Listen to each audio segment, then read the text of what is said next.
तो आज का हमारा टॉपिक होगा वायरिंग।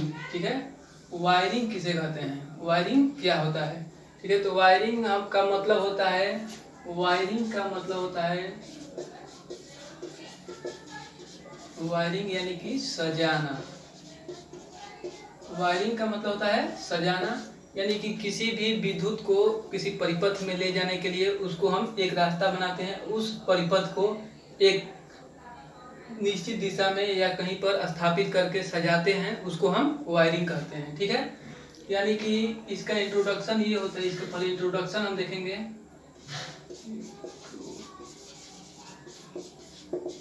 Introduction,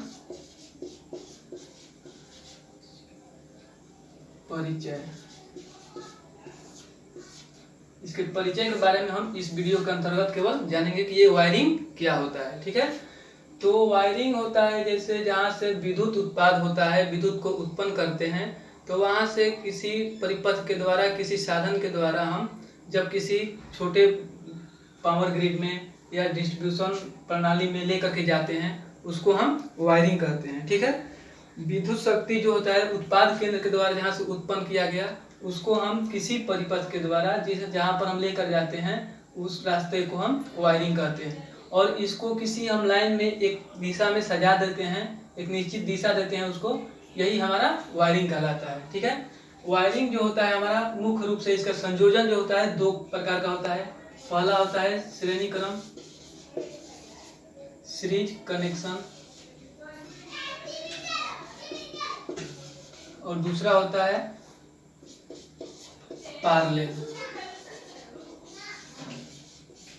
parallel connection. ठीक है, सीरीज कनेक्शन और पैरेलल कनेक्शन, ये मुख्य रूप से इसका जो होता है संयोजन होता है, यानी कि विद्युत को जब हम प्रवाहित करते हैं किसी परिपथ में, तो उस परिपथ यानी कि जिस तार के द्वारा हम प्रवाहित करते हैं, तो उसका संयोजन जो करते हैं, तो एक करते हैं श्रेणी क्रम से मुख्य रूप से, और दूसरा समानांतर क्रम में। इसका मतलब श्रेणी क्रम होता है इसका समानांतर क्रम। तो ये कनेक्शन अलग अलग स्थानों पर अलग अलग कार्यों के लिए किया जाता है। देखिए, पहला ये जो है श्रेणी क्रम, इसका हम वहां उस स्थान पर करेंगे कनेक्शन जहां पर हमको वोल्टेज की आवश्यकता कम हो, यानी कि वोल्टेज को ड्रॉप कराना हो, वोल्टेज को अधिक से अधिक खर्च करना हो, उस स्थान पर हम क्या करते हैं, श्रेणी क्रम में करते हैं। इस संयोजन में क्या होता है श्रेणी क्रम में, कि अगर विद्युत धारा प्रवाहित हो रहा है तो उसके लिए केवल एक मार्ग होता है।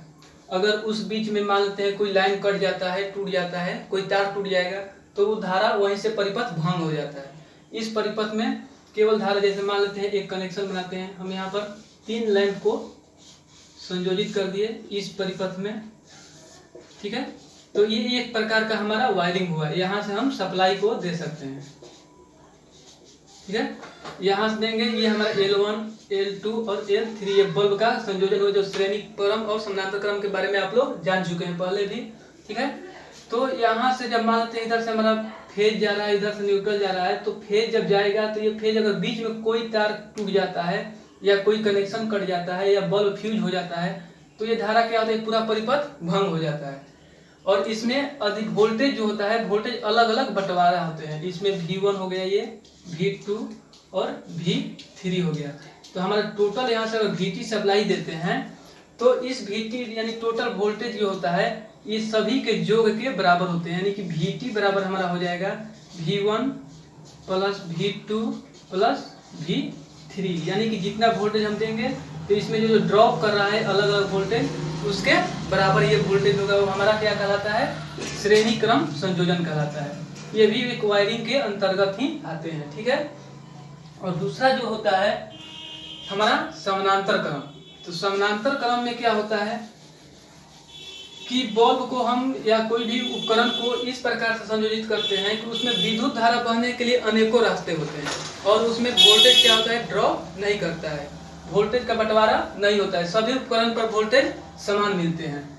जैसे मान लेते हैं हम यहाँ पर 3 लैंप को संयोजित करते हैं, यहाँ पर देखिए 1 2 3। ठीक है, ये तीनों का एक सिरा को हम एक साथ में संयोजित कर देते हैं, ये समानांतर क्रम संयोजन कहलाता है।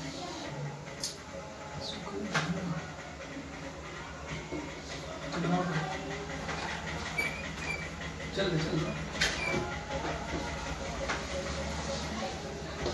इस प्रकार से हम इसको संयोजित करते हैं और यहाँ से इसको क्या करते हैं, हम सप्लाई दे देते हैं। तो एक प्रकार का ये भी हमारा वायरिंग हुआ। यहाँ से टोटल वोल्टेज देंगे, ये L1 हुआ, L2 और L3। तो इस परिपथ में क्या होता है कि जब हमारा फेज यहाँ से और न्यूट्रल सप्लाई देते हैं तो फेज जो होता है हमारा, फेज यहाँ से जा रहा है तो यहाँ तक हमारा टोटल वोल्टेज यानी टोटल करंट यहाँ तक सप्लाई तो होगा। और यहाँ से जाने के बाद ये क्या होता है कि 3 परिपथों में विभक्त होता है, यानी कि इसमें और इसमें और इसमें, यहाँ इसके लिए 3 रास्ता मिलते हैं। तो यहाँ से L1 जा रहा है तो इसमें I1 हो जाएगा, मान लेते हैं यहाँ पर I2 और यहाँ पर I3 हो जाएगा। और वोल्टेज का मान जो होता है तो इसमें वोल्टेज का बंटवारा नहीं होता, सभी उपकरण पर वोल्टेज होते हैं समान होते हैं, लेकिन करंट का बंटवारा होता है।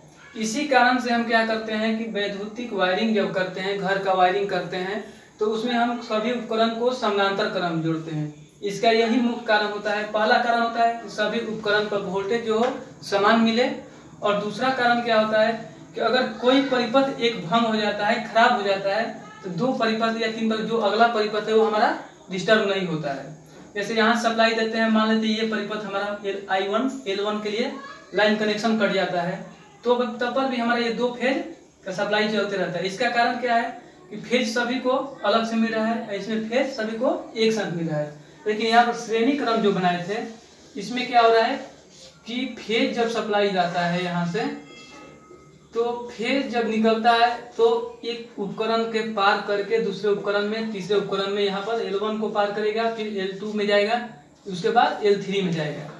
तो इसमें क्यों वोल्टेज ड्रॉप करता है, इसमें नहीं करता है, क्योंकि यहाँ से वोल्टेज तो सभी के लिए बराबर कट के बन जाता है। लेकिन यहाँ पर क्या होता है कि एक उपकरण से दूसरे उपकरण में पार करता है, तो वहां पर ऊर्जा का क्या होता है, ह्रास होता है।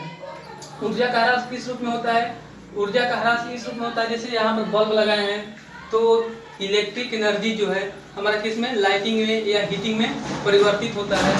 तो यहाँ से हमारा वोल्टेज यहाँ से V1 अलग से बढ़ जाएगा, ये अपनी क्षमता के अनुसार अलग वोल्टेज लेगा, ये क्षमता के अनुसार अलग वोल्टेज लेगा और ये अलग लेगा। अगर इसमें यहाँ से घूम इसको पार करके जा रहा है तो इसमें से कोई उपकरण एक खराब हो गया, मान लीजिए इसका फिलामेंट टूट गया, ये पूरा परिपथ भंग हो जाएगा।